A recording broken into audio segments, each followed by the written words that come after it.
faces and God be the glory. I'd like to thank Mike Allen. I don't even know where he just disappeared to. Thank you for that wonderful song. That's a song that touches my heart. I even thank the praise team for the songs they sang and even how they took us down this little journey.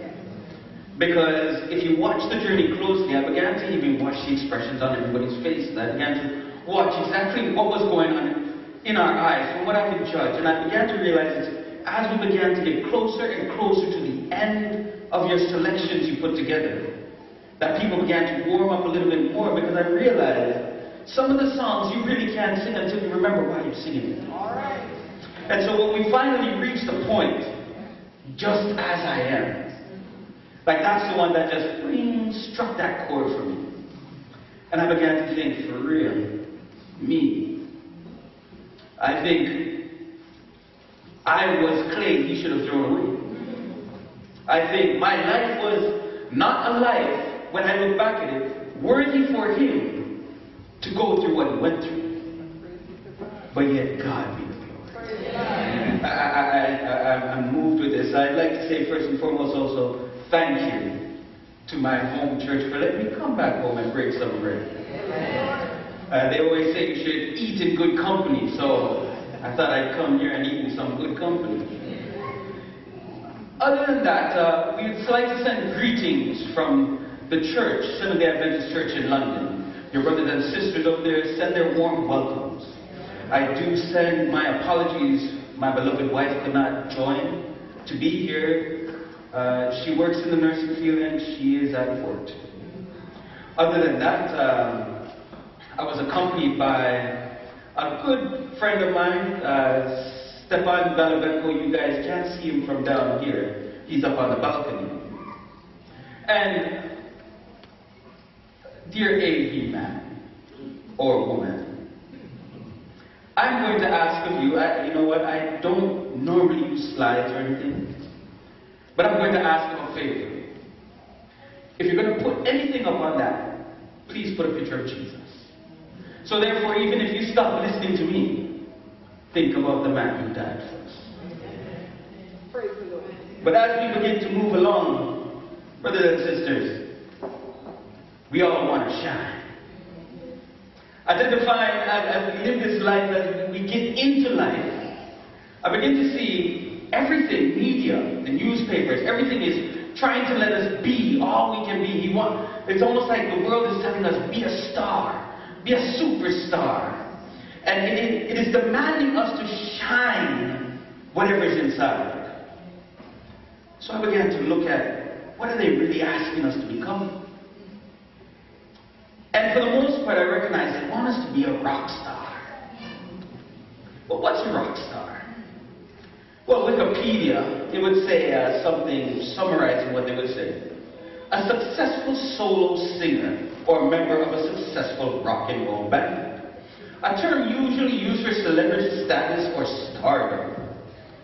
In today's generation, we could almost say a rock star is anybody who has reached such a status because of how they can influence people. They've been exalted to a point that even their common behavior when they are not on the screen, not being heard through the earphones, people are reflecting them. This is a rock star today. Originally, if we look at the term rock star, it was towards those who were exalted who promoted rock and roll music. Now, if we know anything, very simple basic history of rock and roll music, it was a music developed to rebel against society's norms. It's a music that sends out messengers to have people to go out and give them an alternate lifestyle, but something that feeds the senses of the bodies. We have many rock stars we know about. For instance, we know Elvis Presley. He was known as king of rock and roll. What about Michael Jackson? Yeah, we all know. Who here doesn't know Michael Jackson? Exactly. And this was the king of pop. What about Kurt Cobain from a group called Nirvana? He was known as the flagship band of Generation X. We have somebody by the name of Eric Wright, but he's more commonly known as Eazy-E. And he was one of the godfathers, as they coined him, of gangster rap. And then, of course, we have people like Sean Carter, who is still here with us, also known as Jay-Z. But when we look at these so-called rock stars and look at what their end results have been, we begin to question if what society's rock star is a rock star we should begin to try and fashion our lives after. Like, look at Elvis Presley. Though he was followed by 80,000 people lining up at his processional, he died of a drug overdose. Look at Michael Jackson. We're just dealing with those court cases right now. Died of painkillers. But yet, would you believe 31.1 million people attended his funeral? And to also know, who here knows what tweeting is? That little signal where you can let people track everything that's going on in your day. 5,000 tweets per minute upon the death of Michael Jackson. If we look at Eazy-E, he died of AIDS. If we look at Kurt Cobain, he was found with a shotgun to his chin and a high concentration of heroin and diazepam in his body.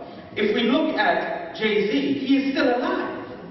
But here's the thing. Here is a man now who, though by Time Life considered him and Beyonce the most influential couple of the world, but he has now coined himself God of Rap and goes by the alias Jehovah.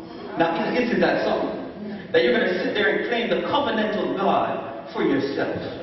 And there are so many more rock stars we deal with. Of course, we have Lady Gaga, Tupac Shakur, Jim Morrison, Biggie Smalls, Ozzy Osbourne. The list goes on and on and on. Thousands of people who have the power, the skills to constantly be influencing people based on their appearances and the message they have. If you ever even hear about something that's called the music industry, they have videos like one called The Truth About Hip Hop. These are things that begin to let you into the inside scoop of these people's lives. The things and the source of their power, what is generating them to be as influential as they are. The sad thing is, many of us say, well, I can listen to it and it won't trouble me. But yet, when we leave the church, ready regular life, for some reason our belt no longer works by the waistline again, and it's underneath. You find people dressing up in ways that you look at them and begin to think, hold on, who do you really look like? What we begin to find out is no matter what we do, we can't shake that everything they have done and the Hollywood culture and the music culture is influencing us daily. We dress like them. We talk like them. We look like them. We smell like them. We walk like them. We become carbon copies of these rock stars.